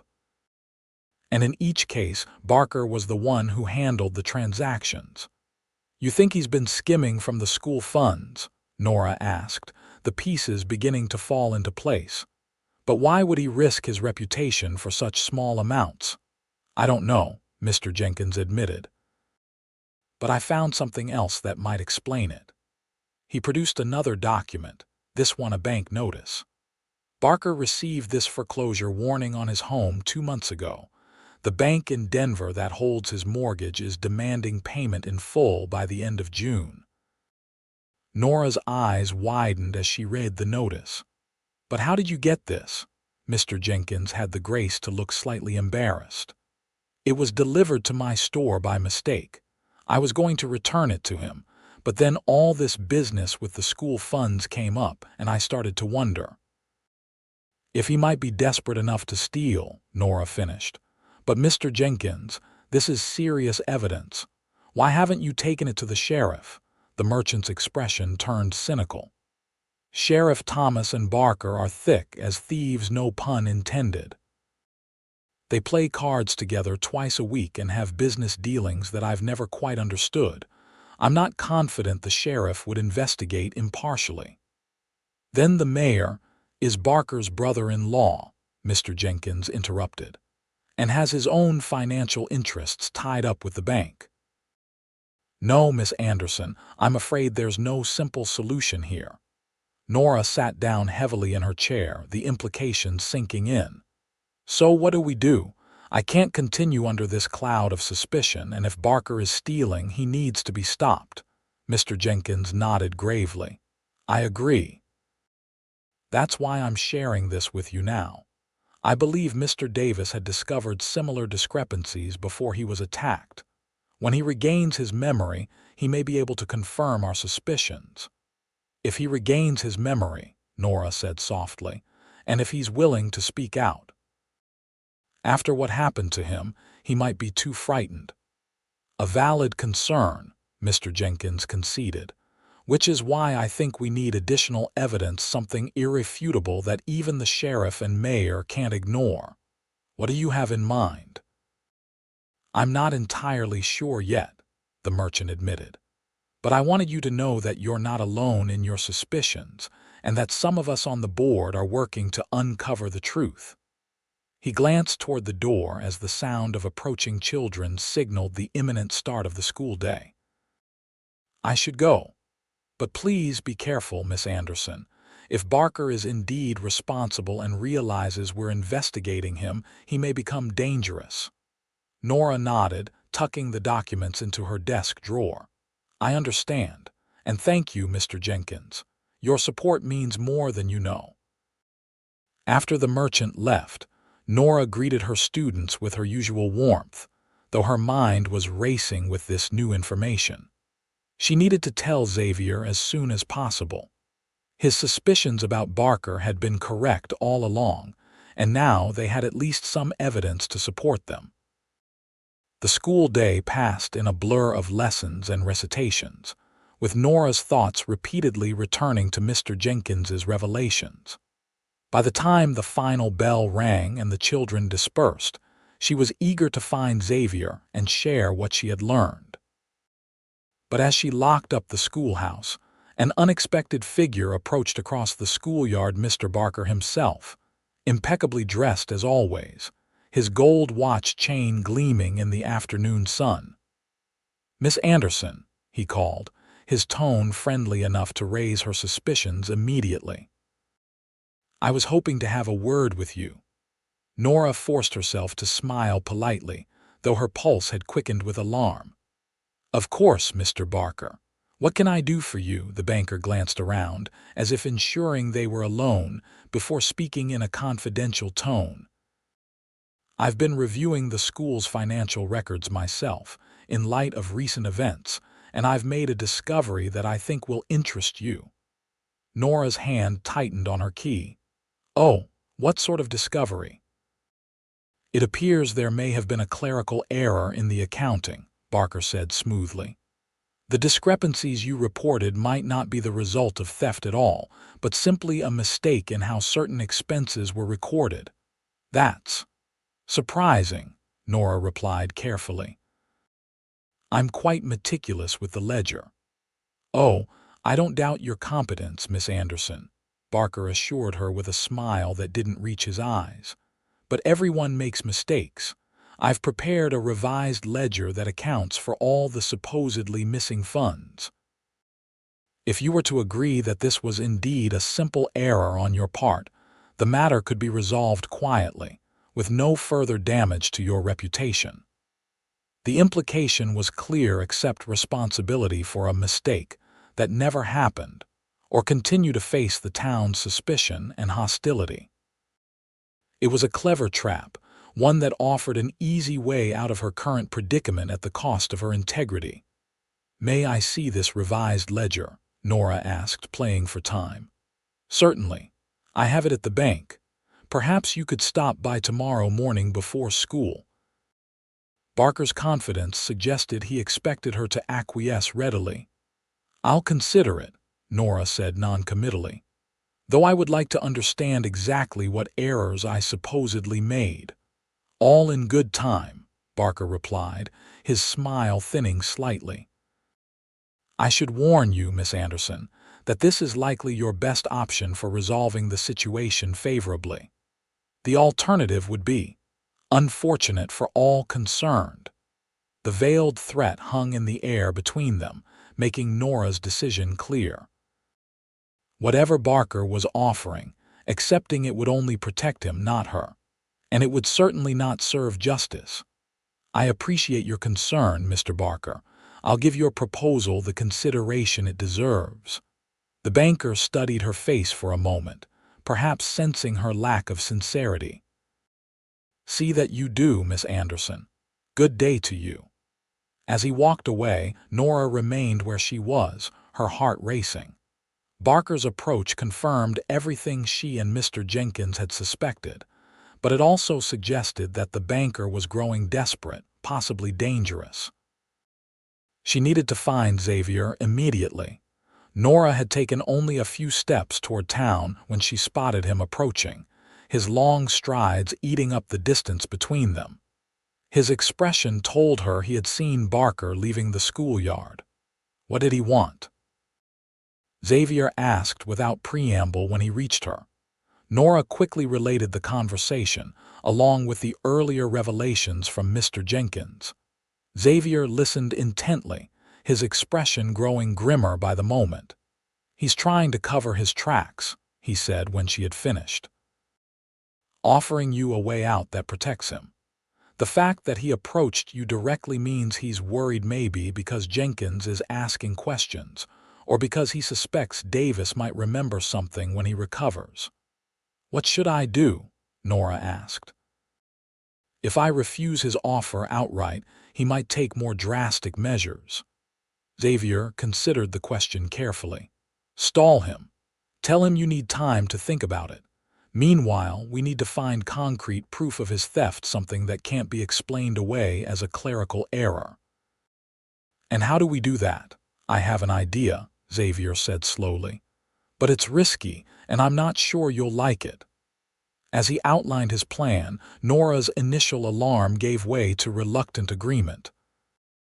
It was indeed risky, but it might be their best chance to expose Barker's deception and clear her name once and for all. "When?" she asked when he had finished. "Tonight," Xavier replied grimly, "before Barker has time to cover more tracks or pressure you further." "Can you meet me at the bank at midnight?" Nora nodded, her decision made. "I'll be there." The plan was simple but dangerous. Under cover of darkness, they would enter the bank and search Barker's office for evidence of his embezzlement, both from the school fund and potentially from other accounts. "Xavier," who had some experience with locks from his mining days, was confident he could get them inside without damage or evidence of forced entry. It wasn't technically breaking and entering, he argued, since they weren't planning to steal anything only to gather evidence of crimes already committed. But Nora knew that distinction would mean little if they were caught. Their reputations, already damaged, would be destroyed completely, and they might face legal consequences as well. Yet the alternative, allowing Barker to continue his thefts while she remained under suspicion, was unacceptable. Sometimes, Nora reflected as she prepared for bed that evening, justice required taking risks. At 11:30, she slipped out of her room and made her way silently through the darkened streets of Saint Elmo. The town was quiet, with only the occasional light showing in saloon windows or miners' lodgings. Nora kept to the shadows, her dark cloak providing additional camouflage. Xavier was waiting in the alley behind the bank, his expression serious but calm. "You're sure about this?" he asked quietly. Nora nodded. "I'm sure. Let's get it over with." With skilled precision, Xavier worked on the back door's lock, his hands steady and confident. Within minutes, there was a soft click and the door swung open silently. "Stay close," he whispered, leading the way into the darkened bank. Moonlight filtering through the windows provided just enough illumination to navigate without lamps. They moved carefully through the main room toward Barker's private office, where the most incriminating evidence was likely to be found. The office door was also locked, but yielded to Xavier's expertise more quickly than the exterior door. Inside, they found a meticulously organized space desk, filing cabinet, safe, all arranged with the banker's characteristic precision. "Start with the desk," Xavier suggested. "I'll try the cabinet." Working as quietly as possible, they began their search. Nora carefully examined each drawer of the heavy oak desk, looking for anything that might connect Barker to the missing school funds or other financial irregularities. In the bottom drawer, beneath a stack of routine correspondence, she found a small leather-bound ledger different from the official bank records. Opening it, she discovered what appeared to be a personal accounting system, with entries dating back several years. "Xavier," she whispered urgently. "Look at this." He moved to her side, examining the ledger by the dim moonlight.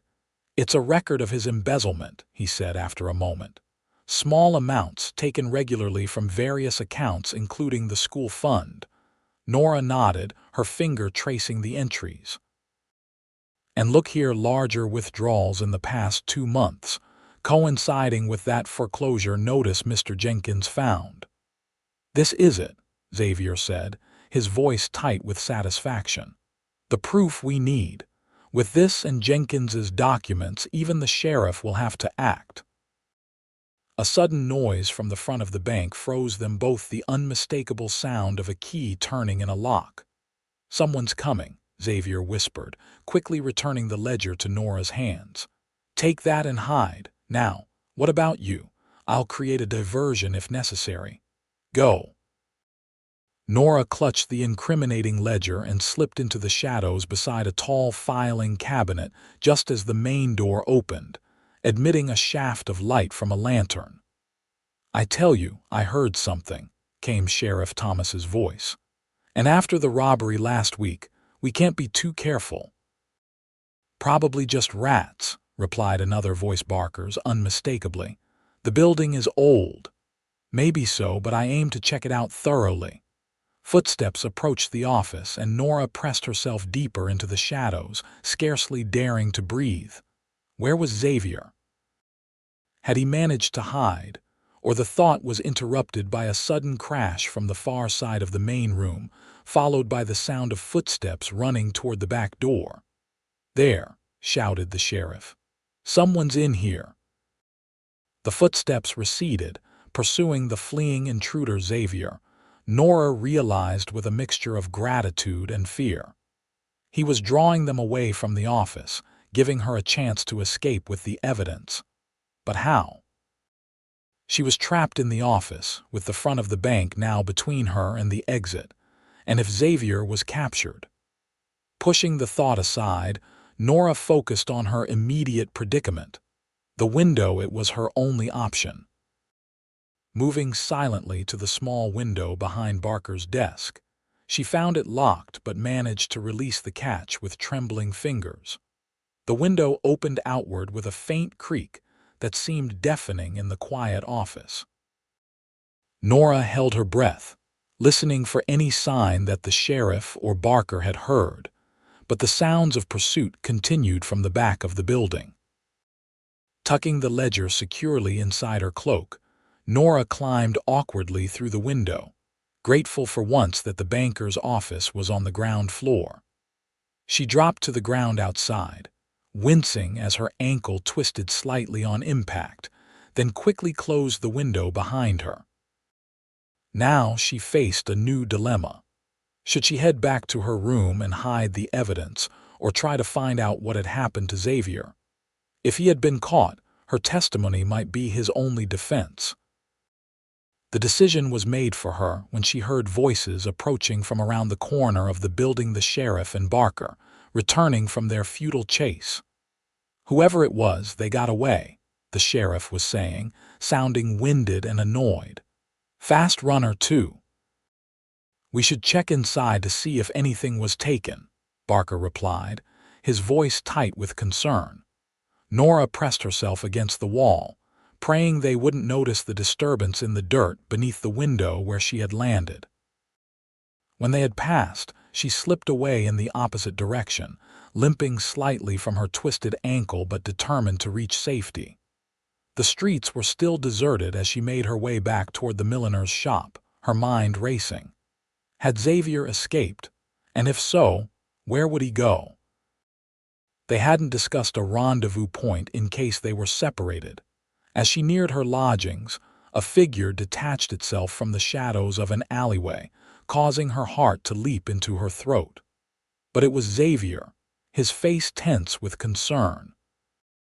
"Thank God," he breathed, catching her by the shoulders. "Did you get out all right? Are you hurt?" "I'm fine," Nora assured him, though her ankle throbbed painfully. "Just twisted my ankle a bit climbing out the window. Did they see you?" Xavier shook his head. "No, I led them on a chase through the alleys before doubling back, but it was close." He glanced at her cloak. "Did you get the ledger?" In answer, Nora produced the small book from within her cloak. "It's all here, every theft meticulously recorded, Barker's own handwriting convicting him." Xavier's face broke into a relieved smile. "You're amazing, you know that. Most women would have fainted at the first sign of trouble." "I'm not most women," Nora replied with a small smile of her own, despite the tension of the situation. "No, you certainly aren't." His expression turned serious again. "But we need to be careful. The sheriff and Barker know someone was in the bank tonight. They'll be looking for suspects, and given your history—" "I know," Nora sighed. "I should be the first person they'd suspect. But they didn't see me, and they don't know about the ledger yet." She glanced toward the milliner's shop. "I should go inside before someone notices us." Xavier nodded reluctantly. "Get some rest.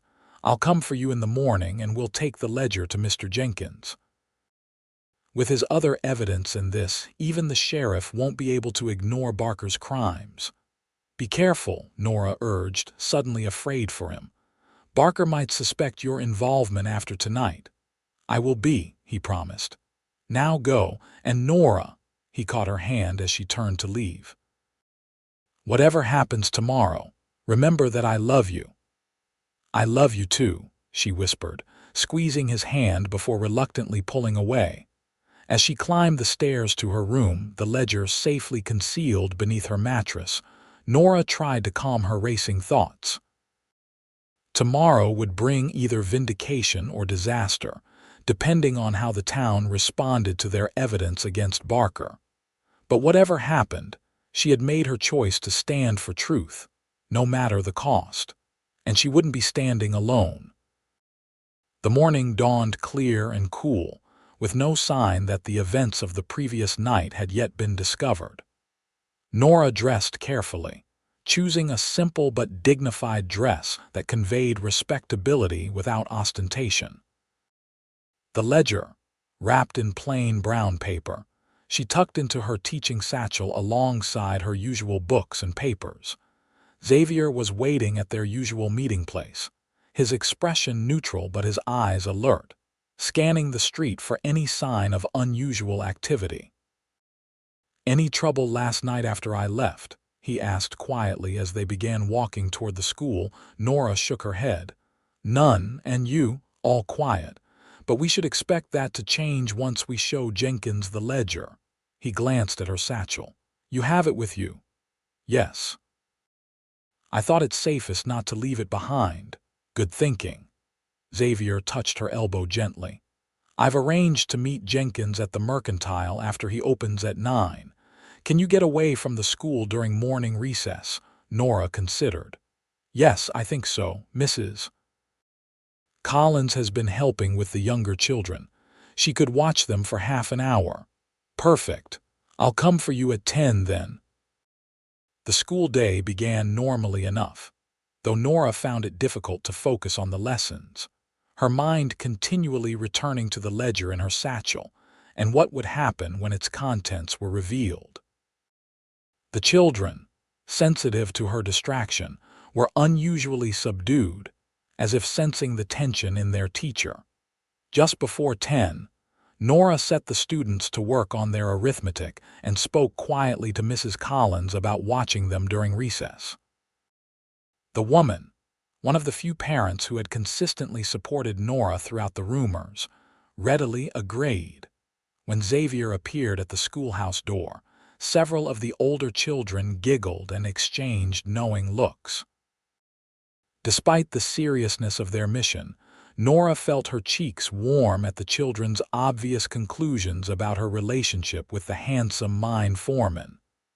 "I'll return shortly," she told Mrs. Collins, collecting her satchel. "Thank you again for your help." The walk to the Mercantile was tense, both Nora and Xavier hyper-aware of the curious glances from townspeople they passed. News of the attempted break-in at the bank had clearly spread, but there was no indication that they were suspected yet. Mr. Jenkins was waiting in the back room of his store, his expression grave. "Miss Anderson, Mr. Flynn, I appreciate your promptness. We have something to show you," Nora said without preamble, removing the wrapped ledger from her satchel. "Evidence that confirms your suspicions about Mr. Barker." As Jenkins examined the ledger, his face registered shock, then grim satisfaction. "This is it, proof positive of his embezzlement in his own hand." He looked up at them sharply. "How did you obtain this?" Xavier and Nora exchanged glances before he answered carefully. "Let's just say it came into our possession through unorthodox means. The important thing is that it exists, and combined with the documents you found, it provides irrefutable evidence of Barker's crimes." Jenkins nodded slowly. "Indeed it does. But the question now is how to proceed. Given Sheriff Thomas's relationship with Barker, I'm not confident he would act on this evidence, regardless of how compelling it is." "Then we bypass the sheriff," Xavier suggested. "Take it directly to the circuit judge when he arrives next week for the regular court session, or even to the U.S. Marshal in Denver if necessary." "That might be our best option," Jenkins agreed. "But it means waiting, and in the meantime," he was interrupted by the shop bell ringing, followed by hurried footsteps. The door to the back room burst open to reveal Mr. Peterson, the banker's clerk, his face pale with excitement. "Jenkins, have you heard? Barker's gone." "Gone? What do you mean?" Jenkins demanded, discreetly covering the ledger with a cloth. "Cleaned out his desk and left town in the night," Peterson explained breathlessly. "His wife says he received an urgent telegram about a family emergency, but she's clearly lying. Half their valuables are missing from the house." Nora and Xavier exchanged alarmed glances. Had Barker discovered the missing ledger and fled before he could be exposed? That's not all, Peterson continued, oblivious to their concern. The bank safe is empty. Not just the cash drawer, the entire safe. Must be thousands missing, dear God, Jenkins muttered. He's absconded with the town's money. Sheriff's organizing a posse to go after him, Peterson said. Says he couldn't have gotten far on horseback with that much cash. Xavier's expression had turned calculating. When exactly did Barker leave? Did anyone see him go? Mrs. Barker says he left around midnight, but old Mrs. Finch across the street says she saw him loading a wagon much earlier, around 9 or 10. Peterson shook his head in disbelief. Hard to believe no one else noticed anything suspicious. Midnight, just when they had been searching his office. Nora realized with a chill that Barker must have returned to the bank with the sheriff because he suspected someone had discovered his crimes, and when they had escaped without being identified. He panicked, she said softly to Xavier. Realized his ledger was missing and decided to take what he could before he was exposed. Xavier nodded grimly. We need to tell the sheriff about this. He tapped the ledger. It proves Barker's guilt and might help them track where he's headed. You're right, Nora agreed reluctantly. Even if it means explaining how we got it. Mr. Jenkins looked between them, understanding dawning on his face. You two were the ones in the bank last night, weren't you? The intruders the sheriff was chasing. We were looking for evidence to clear my name, Nora admitted. We had no idea Barker would flee as a result. The merchant sighed heavily. Well, what's done is done, and in light of Barker's flight, I doubt anyone will care much about how you obtained the ledger. He picked up the book. Let's go find the sheriff. They found Sheriff Thomas at his office, organizing the posse to pursue Barker. His expression darkened at the sight of Xavier and Nora, but he listened with growing interest as Jenkins explained the evidence they had gathered against the banker. So you're saying Barker's been stealing from the school fund and other accounts for months, maybe years? The sheriff clarified, examining the ledger with grudging attention. Yes, Jenkins confirmed. The evidence is quite clear. And last night, when he realized someone might have discovered his crimes, he decided to take everything he could and run. The sheriff's gaze shifted to Xavier and Nora. And I suppose you two just happened to find this ledger lying in the street. We found it in Barker's office, Xavier admitted bluntly. Yes, we were the ones in the bank last night. We were looking for evidence to clear Miss Anderson's name, since it was becoming increasingly clear that Barker himself was responsible for the missing school funds. Sheriff Thomas's bushy eyebrows rose nearly to his hairline.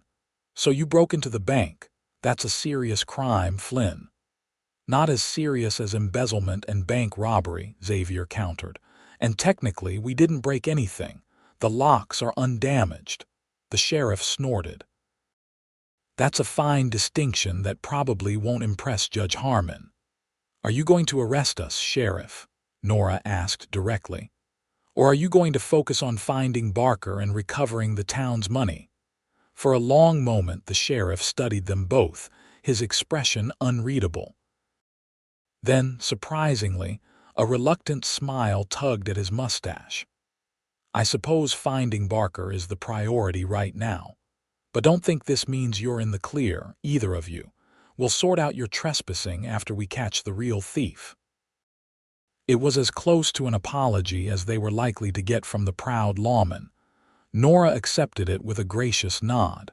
Thank you, Sheriff. And if there's anything we can do to help with the search, stay put and stay out of trouble, the sheriff advised gruffly. That'll help more than anything else right now. As they left the sheriff's office, Xavier couldn't suppress a grin. Well, that went better than expected. Don't celebrate too soon, Nora cautioned. He may still decide to press charges once Barker is caught. Maybe, Xavier conceded. but somehow I doubt it.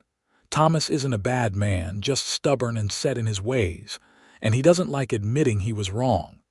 Few people do, Nora said with a small smile.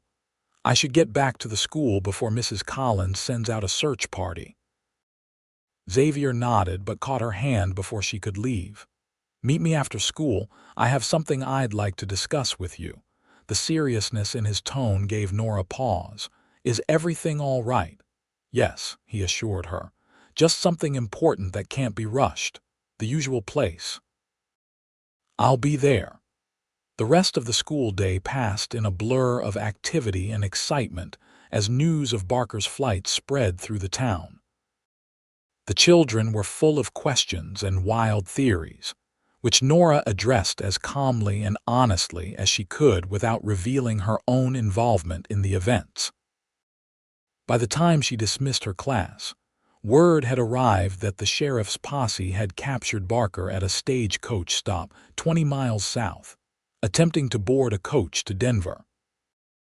Most of the stolen money had been recovered, though some had been spent bribing the stage driver to depart ahead of schedule.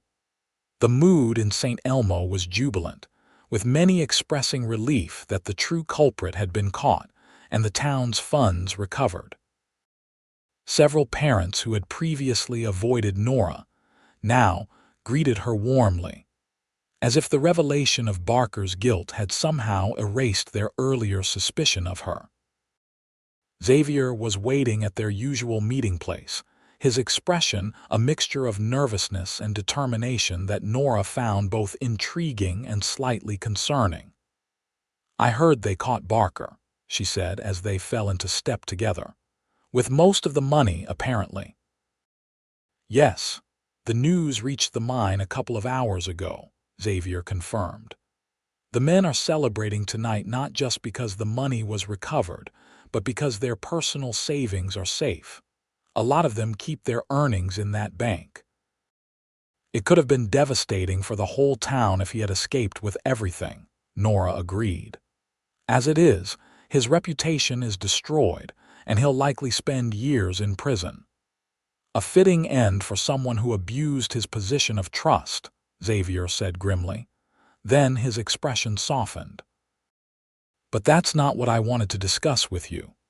They had reached a small park at the edge of town, where a bench beneath an old cottonwood tree offered a measure of privacy. Xavier guided her to it, his manner becoming increasingly nervous. Nora, he began once they were seated, these past weeks have been extraordinary in many ways. Difficult, yes, but also the most meaningful time I've experienced since coming west. Nora's heart quickened at the intensity in his gaze. I feel the same way, she admitted softly. When I arrived in Saint Elmo, I wasn't looking for anything more than steady work and a fresh start. I certainly wasn't expecting to find someone like you brave, principled, willing to risk everything for the truth. He took her hand in his touch warm and gentle. I told you I was falling in love with you, but that wasn't entirely accurate. I've already fallen, completely and irrevocably. Nora's breath caught in her throat, her own feelings for this man overwhelming in their intensity. Xavier, please, let me finish, he said quickly. I know this is sudden, and perhaps improper given everything that's happened, but life out here has taught me not to waste time when something truly matters. He reached into his pocket and withdrew a small, worn velvet box. This was my mother's. I've carried it with me since leaving home, waiting for the right person to give it to. He opened the box to reveal a simple gold ring set with a small but brilliant diamond. Nora Anderson, would you do me the honor of becoming my wife? The world seemed to still around them as Nora absorbed his proposal, her mind racing with emotions too numerous and complex to name. Joy, certainly. Love, undoubtedly. But also a flutter of uncertainty, not about her feelings for Xavier, but about the suddenness of it all. I know what you're thinking, Xavier said gently. That it's too soon, that we barely know each other, And perhaps by Eastern standards that's true. But out here in places like Saint Elmo, life moves differently. We've faced more together in these few weeks than many couples face in years of courtship. It's not that, Nora assured him, her voice steady despite the tears threatening to spill from her eyes. I know my own heart, Xavier. I love you completely and without reservation. Then, he looked at her questioningly, hope and anxiety mingled in his expression. I just need to be certain that this isn't simply a reaction to everything we've been through, the danger, the excitement, the shared purpose of clearing my name. She squeezed his hand reassuringly. I need to know that what we feel for each other will endure even when life returns to normal. Xavier nodded slowly, understanding in his eyes. That's fair and wise.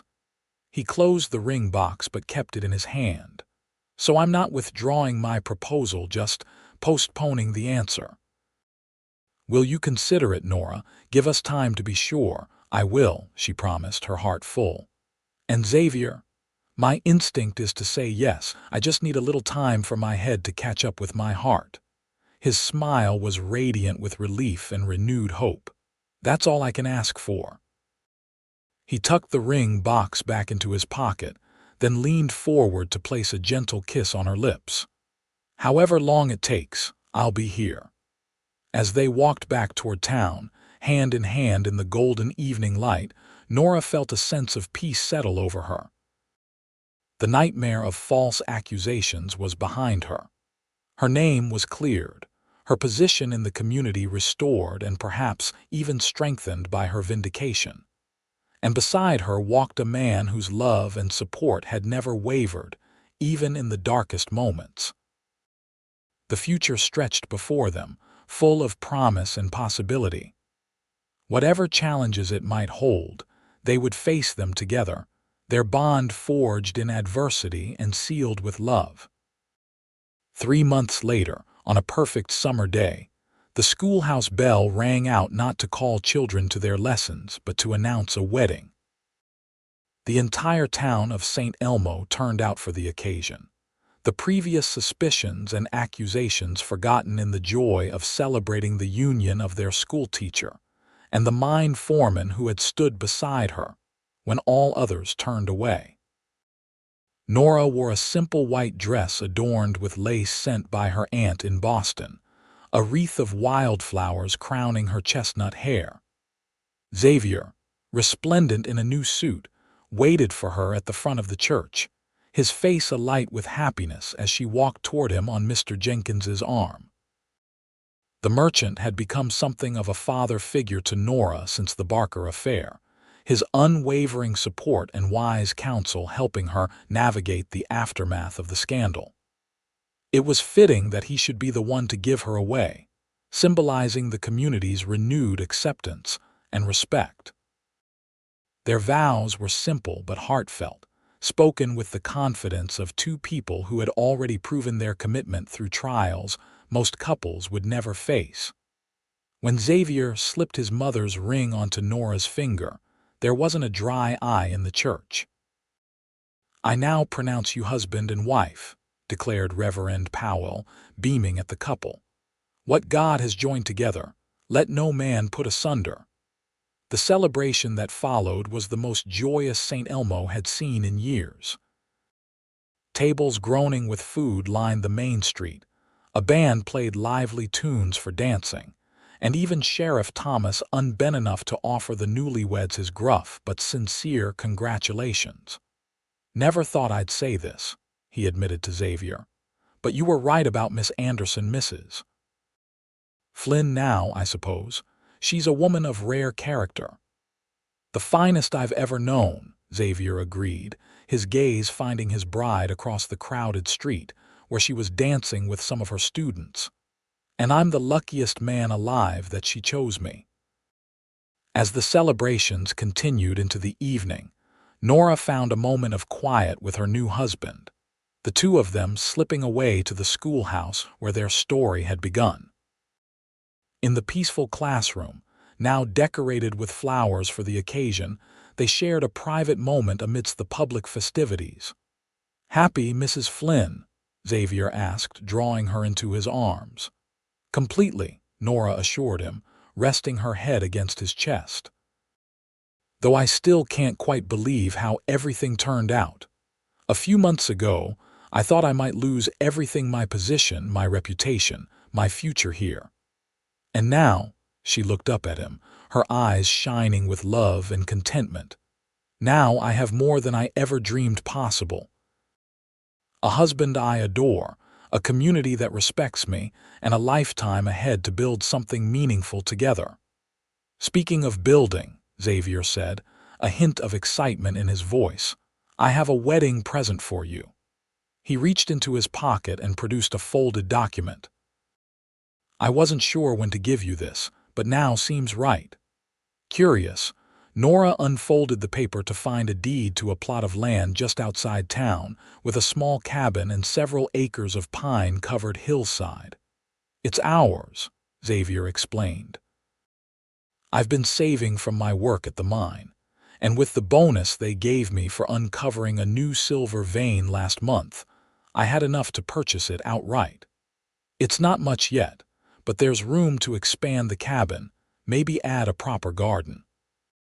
And it's close enough to town that you can easily continue teaching." Nora was speechless, overwhelmed by the thoughtfulness of his gift. "It's perfect," she finally managed, her voice thick with emotion. "Absolutely perfect." "There's something else," Xavier added, a hint of nervousness returning to his manner. "The mine owners have offered me a partnership, a small share of the operation, in recognition of my work improving production.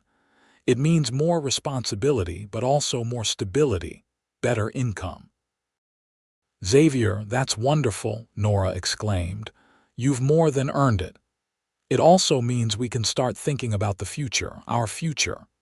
His hand gently touched her cheek. "A family, perhaps, when you're ready." The thought of children, their children, filled Nora with a joy so profound it took her breath away. "I'd like that," she said softly. "Very much." Their kiss was a promise, sealed with all the love and hope two hearts could hold.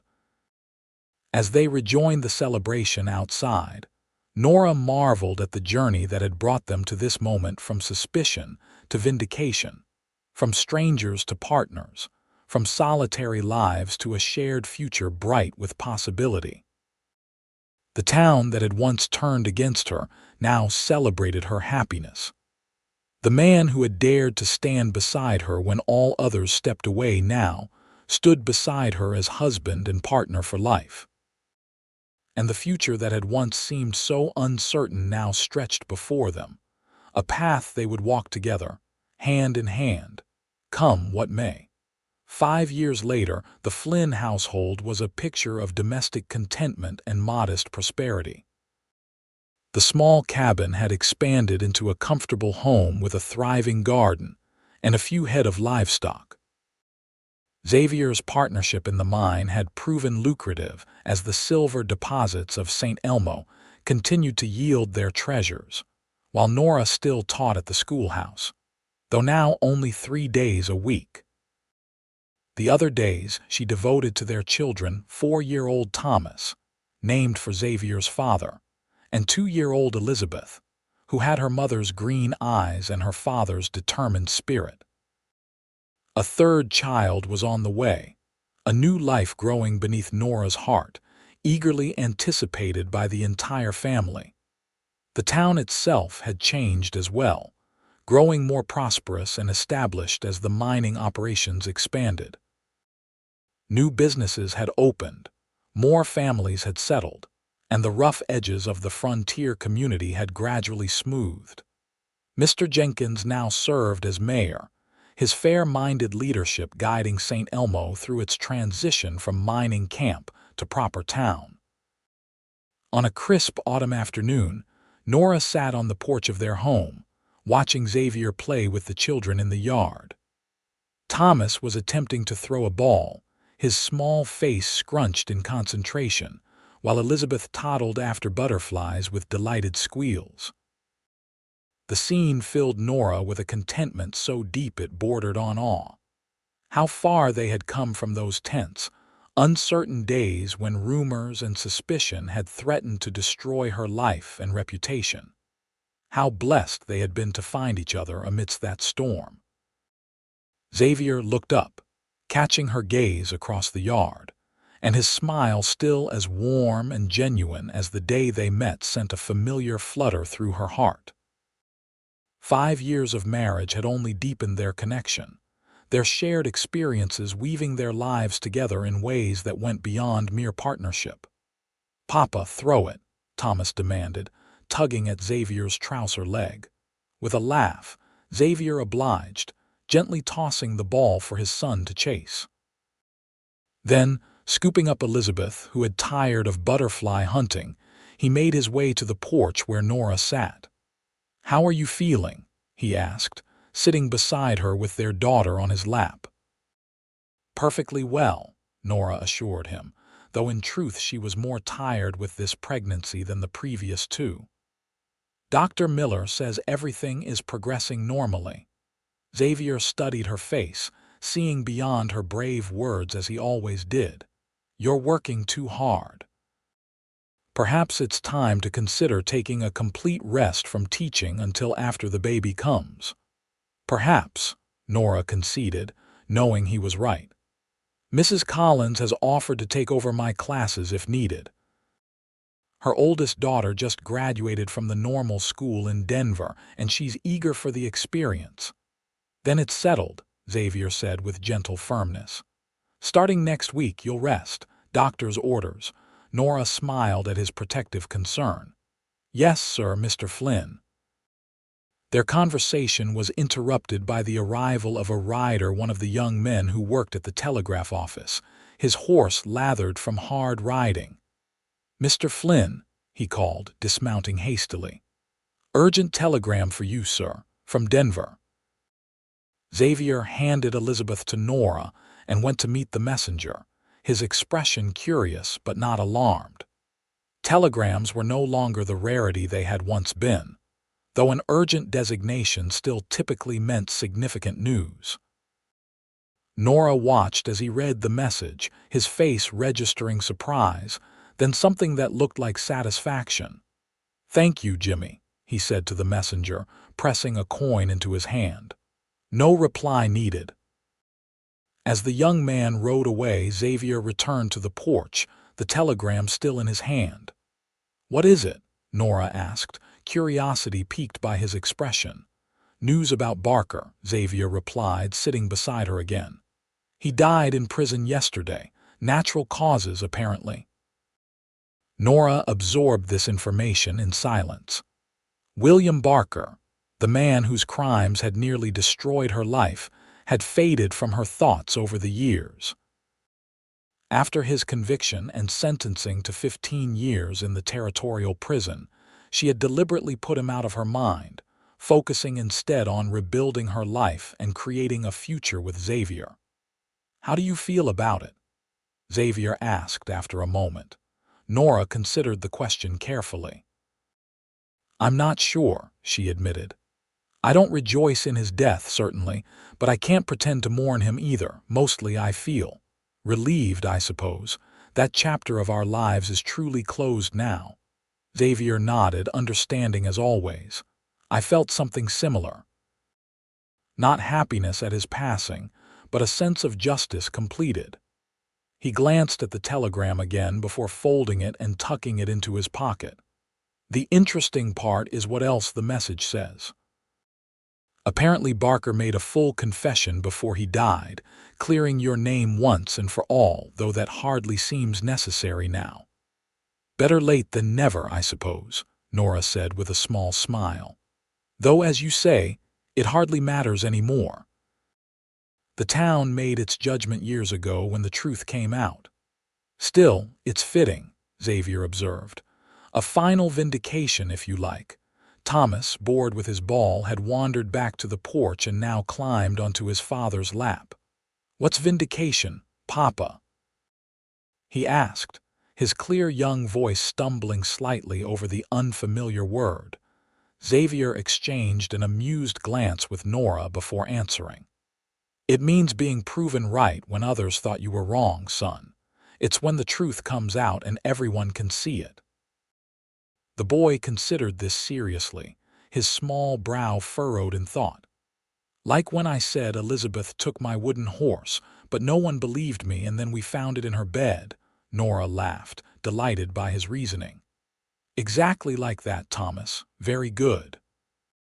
Satisfied with his understanding, the boy scrambled down again to resume his play, calling for his sister to join him. Elizabeth, always eager to follow her big brother, wriggled from Nora's lap and toddled after him, her chubby legs carrying her with surprising speed. "Our children are growing too quickly," Nora observed, a hint of wistfulness in her voice. "It seems like yesterday that Thomas was just learning to walk. And soon enough this little one will join them," Xavier said, his hand resting gently on her rounded belly. "Our family grows, our home expands, the town prospers. We've built something good here, Nora." "We have," she agreed, covering his hand with her own. "Something I never imagined possible when I first came west. A true home, a loving family, work that matters." Xavier's arm encircled her shoulders, drawing her close. "All because you had the courage to stand firm when the town turned against you, and I had the good sense to recognize the most remarkable woman I'd ever met." "We make a good team, Mr. Flynn," Nora said, resting her head against his shoulder. "Always have." "Always will, Mrs. Flynn," he promised, pressing a kiss to her temple. "Always will." As the afternoon sun painted the mountains gold and their children's laughter filled the air, Nora reflected on the long, winding path that had led to this moment of perfect contentment. From the darkest days of suspicion and accusation to the bright promise of their shared future, every step had brought her closer to a life built on love, trust, and the unwavering support of the man who had dared to stand beside her when all others turned away. It was, she thought with profound gratitude, everything she had ever hoped for and more than she had ever dared to dream. And it had all begun with a rumor, a cowboy's defense, and the courage to fight for the truth, no matter the cost.